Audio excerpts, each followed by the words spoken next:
Feucherolles, le 14 octobre 2022, 17h30.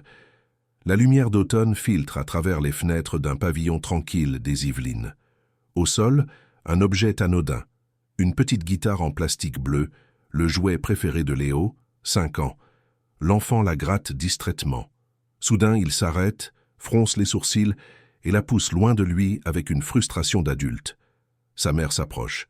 D'une voix parfaitement claire, Léo déclare « Ma guitare n'est pas bleue. La mienne, la vraie, avait une nœud. »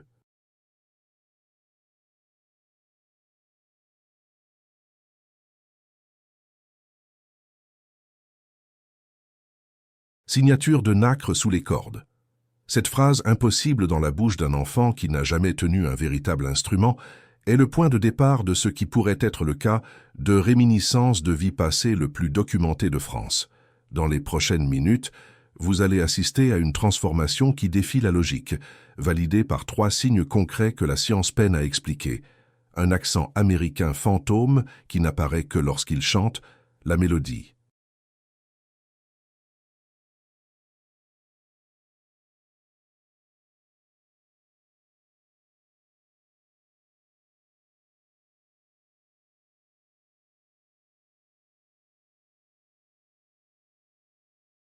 D'une chanson jamais enregistrée, et l'emplacement exact d'un objet personnel que Joe Dassin croyait avoir emporté avec lui pour toujours.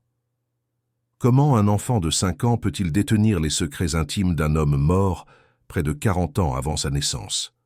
Pour ses parents, Sophie et Marc, ce n'est pas un simple jeu d'enfant.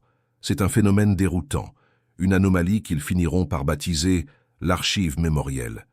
Il ne s'agit pas d'une possession ou d'un esprit, mais de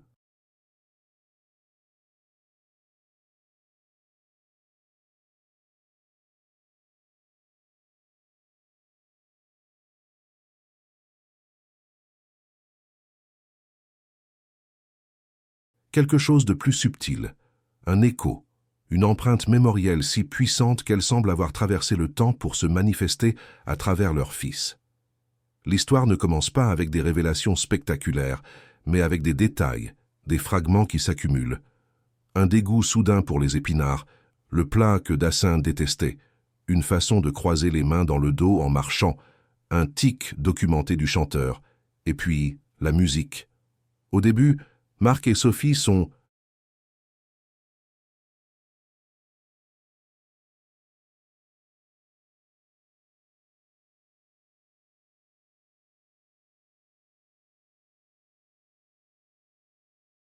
sceptiques. Ils cherchent une explication rationnelle. L'enfant a-t-il vu un documentaire, entendu des conversations?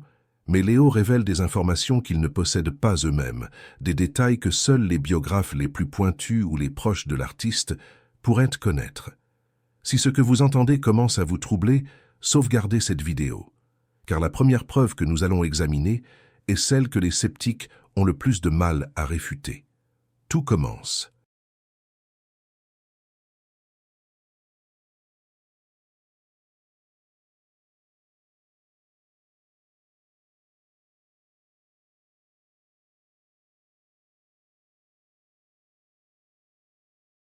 Avec une seule chanson, un enregistrement téléphonique et un accent qui ne devrait pas exister. Un soir, alors que Léo fredonne distraitement, Marc sort son téléphone portable. La chanson est « L'été indien », un classique que la famille écoute souvent. Tout est normal, jusqu'à ce que Léo arrive aux quelques mots en anglais de la chanson. Quand il prononce « A long time ago », quelque chose d'inouï se produit. Son accent français enfantin s'efface complètement. À la place, une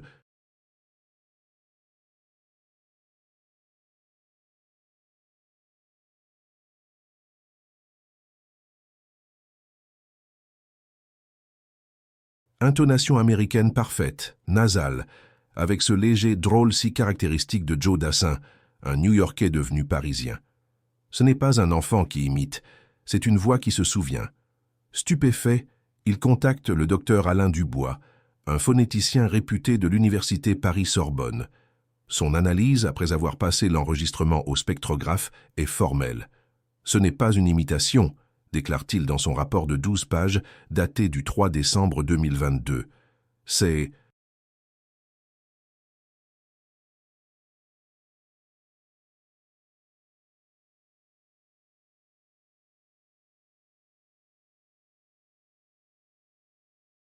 une reproduction physiologique.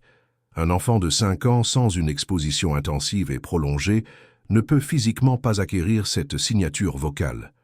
C'est comme trouver une empreinte digitale sur une scène de crime où le suspect n'est jamais allé.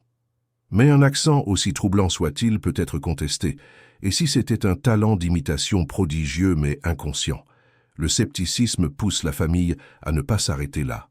C'est alors qu'arrive la deuxième pièce du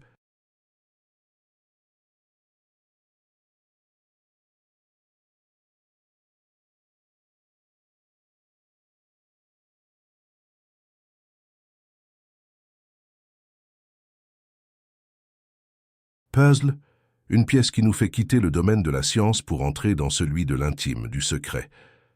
Quelques semaines plus tard, Léo fredonne une mélodie douce, mélancolique, que ni Marc ni Sophie ne reconnaissent. Pourtant, ils connaissent par cœur le répertoire de Dassin. Il n'y a pas de paroles, juste une suite de notes qui semble à la fois familière et totalement nouvelle. Marc enregistre à nouveau. À noter ce nom, Claude Lemesle, le parolier historique, le confident.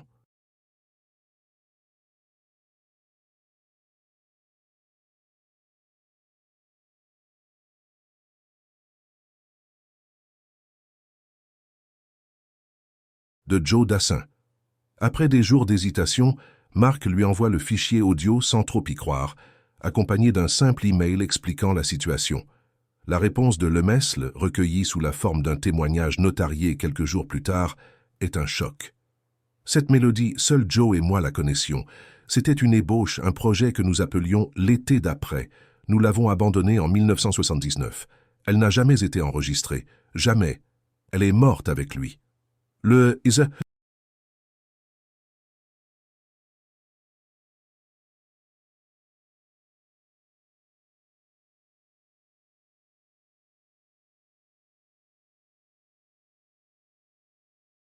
scepticisme commence à se fissurer. Comment Léo pouvait-il connaître une musique qui n'existait que dans la mémoire de deux hommes, dont l'un est décédé il y a plus de 40 ans? La question n'est plus de savoir si l'enfant imite, mais d'où provient cette information impossible. N'est plus de savoir si l'enfant imite, mais d'où provient cette information impossible. Face à l'attestation notariée de Claude Lemesle, Marc et Sophie se retrouvent démunis. Leur monde rationnel, celui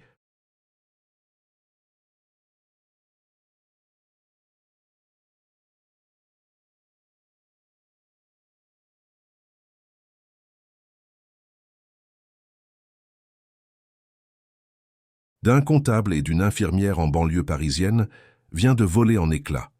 Le problème, c'est que ce genre de preuve, aussi puissante soit-elle, reste immatérielle.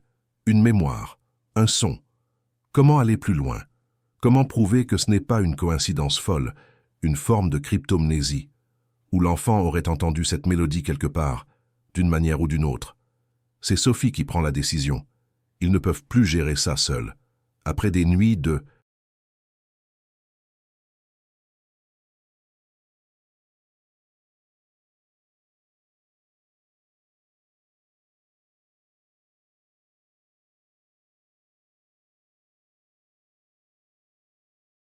recherche, elle trouve un nom.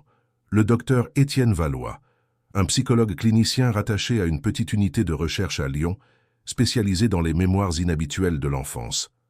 Valois n'est pas un chasseur de fantômes, c'est un scientifique méticuleux, connu pour avoir démystifié 9 cas sur 10. Son approche est simple, il cherche des encres factuelles, des détails précis, non publics, et surtout vérifiables. Leur premier entretien, le 2 novembre 2022, se déroule en Pinson-Sus.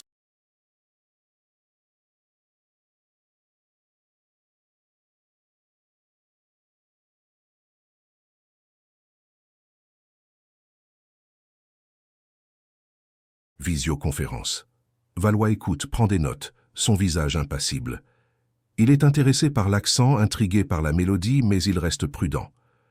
Ce sont des éléments forts, admet-il, mais ils reposent sur des témoignages. Pour que la science s'y intéresse, il nous faut du tangible, un objet, un lieu. C'est alors que Léo, qui jouait silencieusement dans un coin de la pièce, lève la tête. Il regarde l'écran, puis ses parents, et dit une phrase qui va tout changer. Une phrase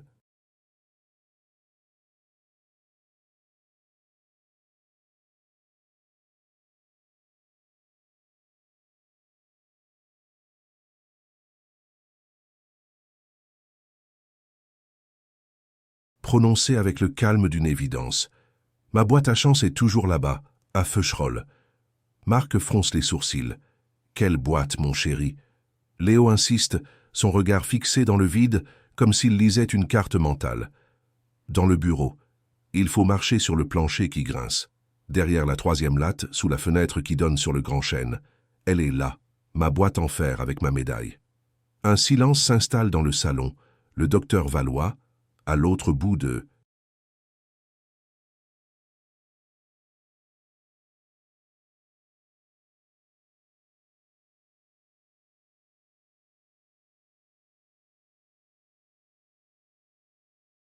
L'écran se penche en avant pour la première fois. Il vient d'entendre ce qu'il cherchait, une encre factuelle, une affirmation si précise, si concrète, qu'elle ne peut être que vraie ou fausse. Il n'y a pas d'entre-deux. Maintenant, une seule question se pose. Comment vérifier une chose pareille dans une maison qui ne leur appartient plus depuis des décennies? Le docteur Valois reste silencieux un instant, son regard analysant la réaction des parents à travers la webcam. Il sait...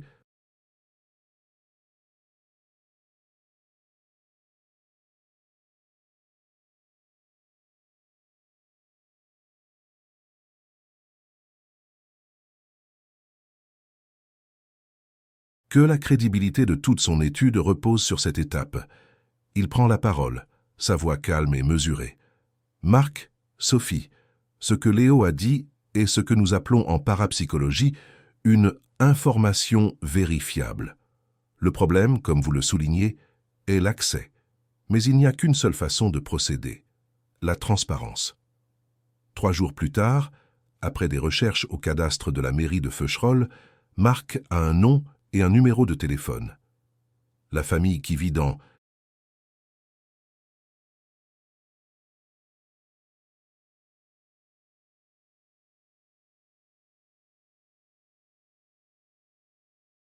l'ancienne maison de Joe Dassin s'appelle Bernard. Pendant 1 heure, il fixe son téléphone, le brouillon d'un discours répété 100 fois dans sa tête. Comment formuler une demande pareille sans passer pour un fou? Bonjour, mon fils de 5 ans pense être la réincarnation de Joe Dassin et il dit que... Non, c'est impossible. Il sent le regard de Sophie sur lui, un mélange d'anxiété et d'encouragement. Finalement, il compose le numéro. La voix au bout du fil est celle d'un homme.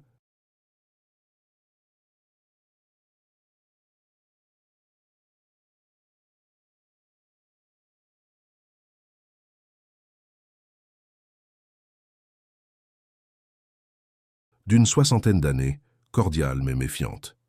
Marc se présente, explique la situation du mieux qu'il peut, en omettant le mot « réincarnation » et en parlant plutôt d'une étude sur la mémoire infantile menée par un psychologue. Il sent le scepticisme grandir à chaque mot. Un long silence suit son explication. Monsieur Bernard répond finalement, poliment mais fermement. « Monsieur, je comprends votre situation, mais vous comprendrez que je ne peux pas laisser des inconnus... »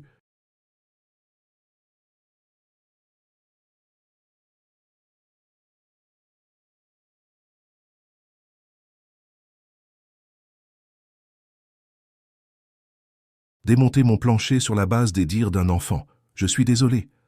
L'appel se termine. C'est un échec. Marc s'affale sur sa chaise. Mais c'est ici que le docteur Valois intervient à nouveau. Il propose une approche différente, plus formelle. Le lendemain, une lettre officielle est envoyée en recommandé à la famille Bernard. Elle est co-signée par Valois, avec son en-tête de l'université, et propose un protocole strict. La visite se ferait en présence d'un huissier de justice.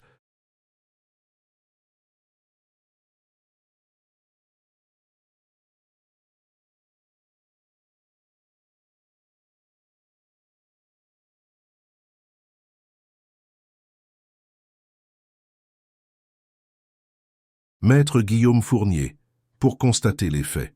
Tout dommage serait couvert par une assurance contractée pour l'occasion et l'intervention ne durerait pas plus d'1 heure. La lettre mentionne aussi que les Bernard sont, bien sûr, invités à assister à chaque seconde de l'opération. Maintenant, la décision ne repose plus sur une histoire étrange, mais sur un protocole quasi scientifique. La balle est dans leur camp. La réponse arrive 1 semaine plus tard. Un simple email.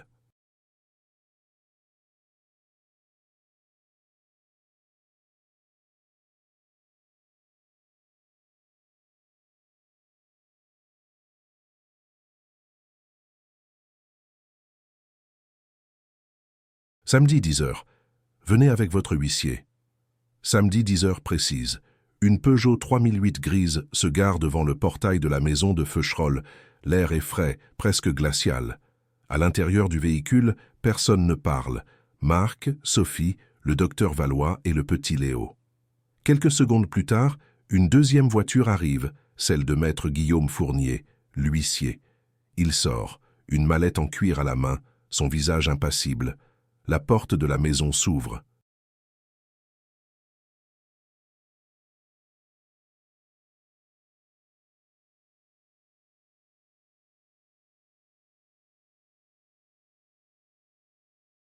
Monsieur Bernard apparaît, les bras croisés, sa femme juste derrière lui. Leurs expressions sont un mélange de curiosité et de méfiance. Les présentations sont brèves, formelles. Chaque mot est pesé. Maître Fournier prend la parole.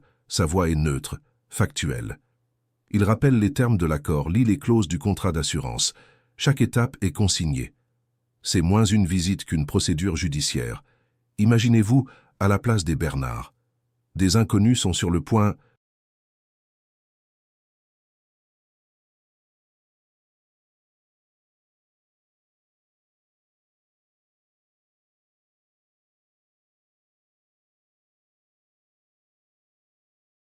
de potentiellement endommager votre parquet sur la simple parole d'un enfant de 5 ans.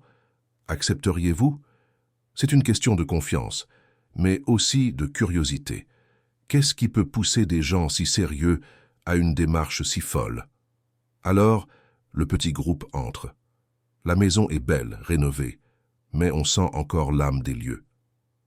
Léo ne semble pas intimidé. Il marche d'un pas sûr, comme s'il rentrait chez lui. Il traverse le salon, ignore la cuisine, et se dirige droit vers une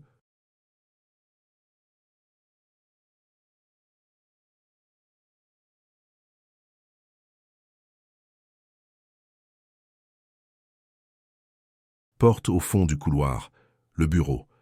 La pièce est baignée de lumière, un grand chêne se dresse juste derrière la fenêtre. Le parquet en chêne massif craque sous leurs pieds. Le silence est total. Le docteur Valois a sorti un carnet, maître Fournier observe chaque détail. Et c'est là que ça se passe. Léo s'arrête au milieu de la pièce. Il ne regarde personne. Il pointe simplement un doigt vers le sol. « C'est ici », dit-il d'une voix calme. La troisième, sous la fenêtre. Marc.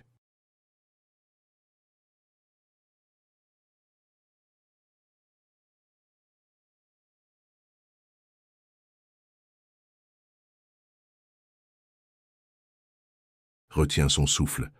Sophie pose une main sur son épaule. Maître Fournier s'approche, sort un mètre ruban de sa mallette. Il mesure la distance depuis le mur, compte les lattes. Presta attention. 1, 2, 3. La troisième latte, exactement sous la fenêtre qui donne sur le grand chêne. Tout correspond. L'huissier fait un signe de tête à Marc. Le moment de vérité est arrivé. Un artisan, engagé pour l'occasion, s'avance avec un pied de biche et des cales en bois pour ne pas abîmer.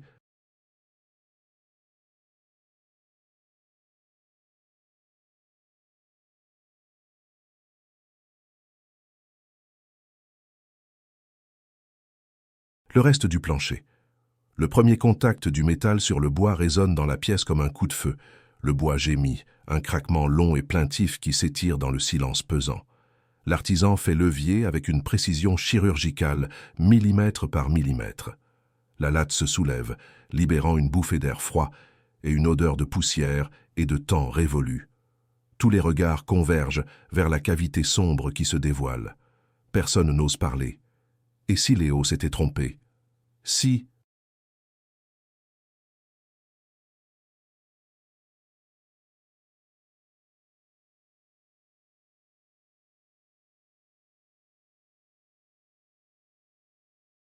Tout cela n'était qu'un jeu d'enfant extraordinairement élaboré? L'artisan plonge une main gantée dans l'obscurité. Ses doigts effleurent quelque chose de froid, de métallique. Lentement, il le retire. Ce n'est pas un trésor scintillant. C'est une petite boîte en fer blanc, rectangulaire, du genre de celle qui contenait autrefois des bonbons à la menthe ou du tabac.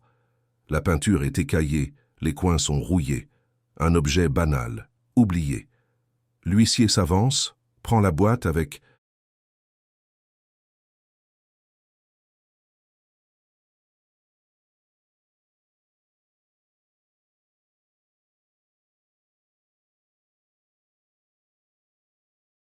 des pinces et la dépose sur un carré de velours qu'il a sorti de sa mallette. C'est la procédure. Chaque étape est photographiée, documentée. La crédibilité de la découverte en dépend. Maître Fournier demande « On l'ouvre ?» Marc hoche la tête, incapable de prononcer un mot. L'huissier actionne le fermoir rouillé. Il cède avec un petit déclic sec. Le couvercle se soulève. À l'intérieur, 2 objets reposent sur un lit de coton jauni par les décennies. Une petite médaille de saint,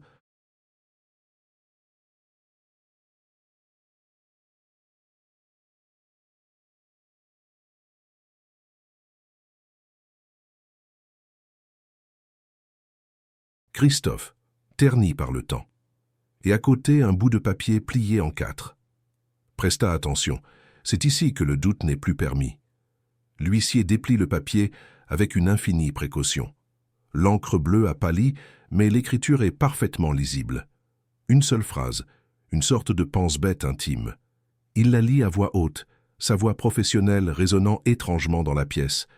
Pour l'été d'après, ne pas oublier la lumière. Sophie étouffe un sanglot. Marc passe un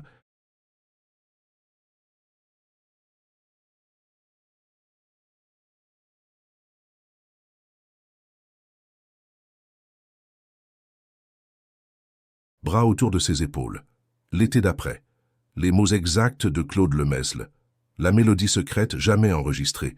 Souvenez-vous du vestige planté au début. Le voici.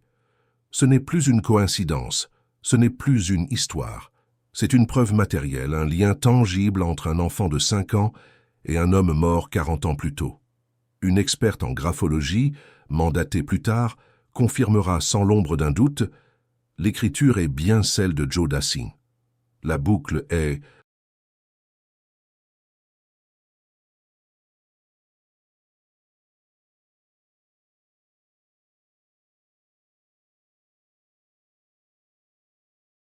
bouclée. Mais en se fermant, elle en ouvre une autre, bien plus vaste et bien plus dérangeante. Comment la science peut-elle maintenant aborder un tel phénomène? Le premier réflexe de la communauté scientifique est le déni. C'est le protocole standard face à un fait qui brise le cadre. La première explication posée sur la table est celle de la cryptomnésie. L'enfant aurait entendu ces informations quelque part, les aurait oubliées, puis son cerveau les aurait réassemblées en un.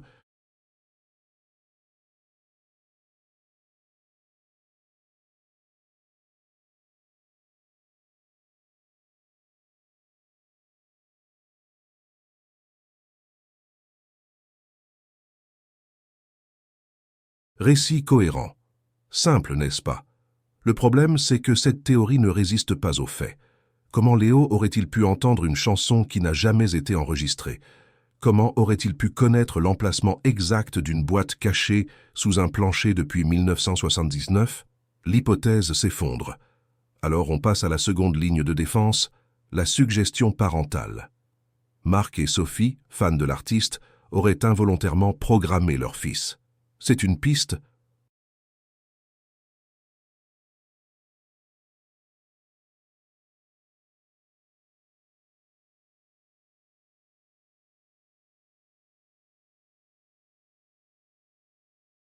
Sérieusement explorée par le docteur Arnaud Viguier, un psychologue pour enfants de renom, initialement très sceptique. Mais après 3 entretiens filmés avec Léo, seul, sans la présence de ses parents, il est forcé de revoir son jugement. Dans son rapport du 3 mars 2023, il écrit « Le sujet ne récite pas une leçon. Il exprime des souvenirs fragmentés avec une charge émotionnelle authentique. La tristesse dans sa voix lorsqu'il évoque la lumière qui manque n'est pas simulée. »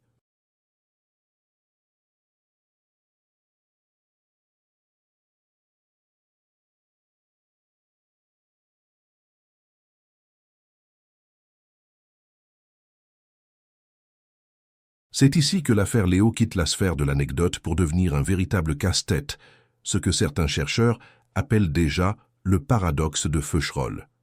Presta attention, car c'est là que tout bascule. Le CNRS, le Centre national de la recherche scientifique, est discrètement saisi. Ce ne sont plus des amateurs qui enquêtent, une équipe dirigée par la neuroscientifique Isabelle Fournier est formée. Leur mission, analyser Léo, non pas comme un phénomène paranormal,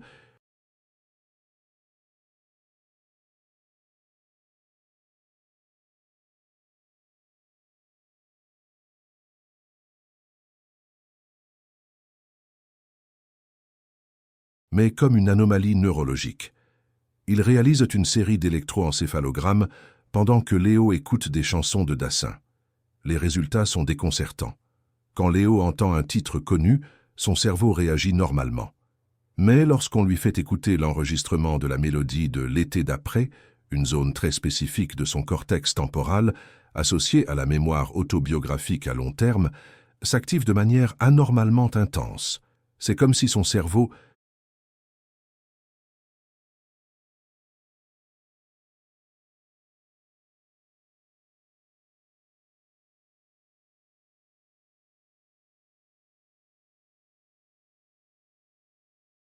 ne découvrait pas la mélodie, mais s'en souvenait.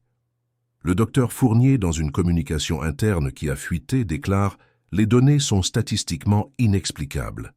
Nous observons la signature neuronale d'un souvenir authentique pour un événement que le sujet n'a biologiquement pas pu vivre. Le mur de la science commence à se fissurer. J'ai laissé un lien vers une synthèse du rapport qui a fuité dans le premier commentaire. La question n'est plus de savoir si c'est réel,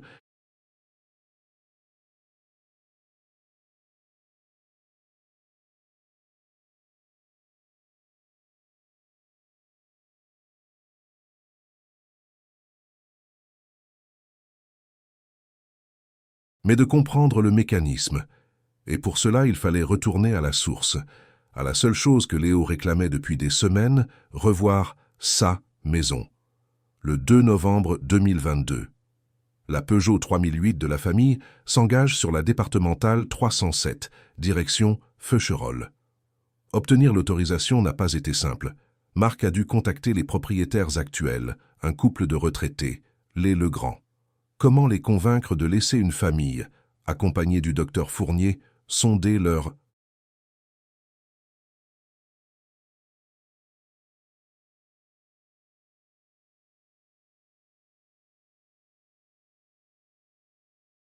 maison sur la base des dires d'un enfant? La réponse est simple, en leur montrant les preuves. L'enregistrement de la mélodie, la note du parolier Claude Lemesle, le rapport du phonéticien. Face à un dossier si documenté, le doute des Legrand s'est mué en une curiosité prudente. Ils ont accepté, à une condition, qu'un huissier de justice soit présent pour tout consigner. Pendant le trajet de 40 minutes, Léo est étrangement silencieux. Il ne regarde pas de dessins animés sur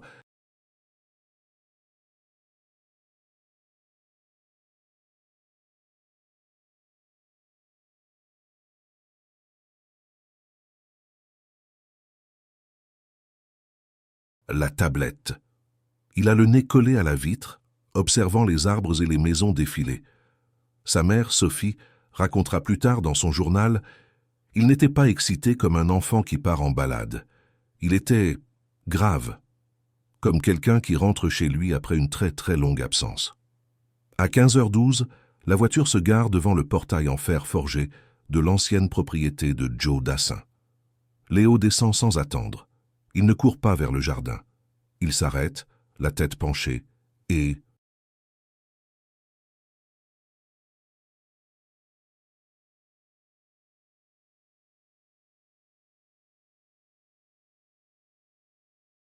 regarde la façade pendant près d'1 minute.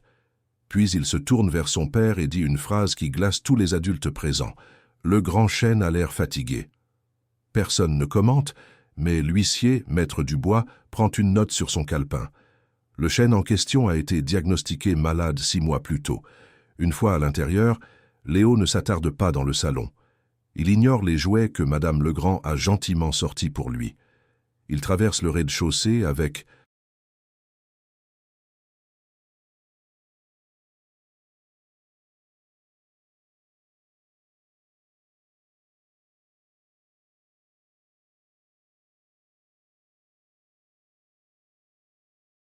une assurance déconcertante et s'arrête devant une porte. La porte du bureau de Joe Dassin. Il se tourne. Son regard est intense. C'est là. Il entre, suivi par le petit groupe silencieux. La pièce a été réaménagée, mais l'enfant semble voir au-delà des meubles actuels. Il pointe un doigt vers le plancher en bois, juste sous la fenêtre. C'est là, derrière la 3e latte. Ma boîte à chance est là. Un huissier de justice s'agenouille, un pied de biche à la main. Le silence.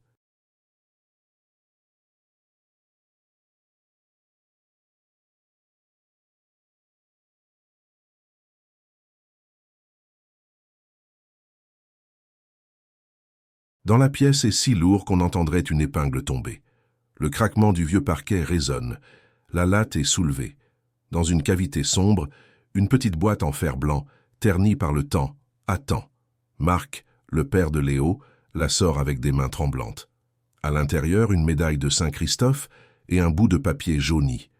L'écriture, authentifiée plus tard, est celle de Joe. Une phrase. Pour l'été d'après, ne pas oublier la lumière. La boucle est bouclée. La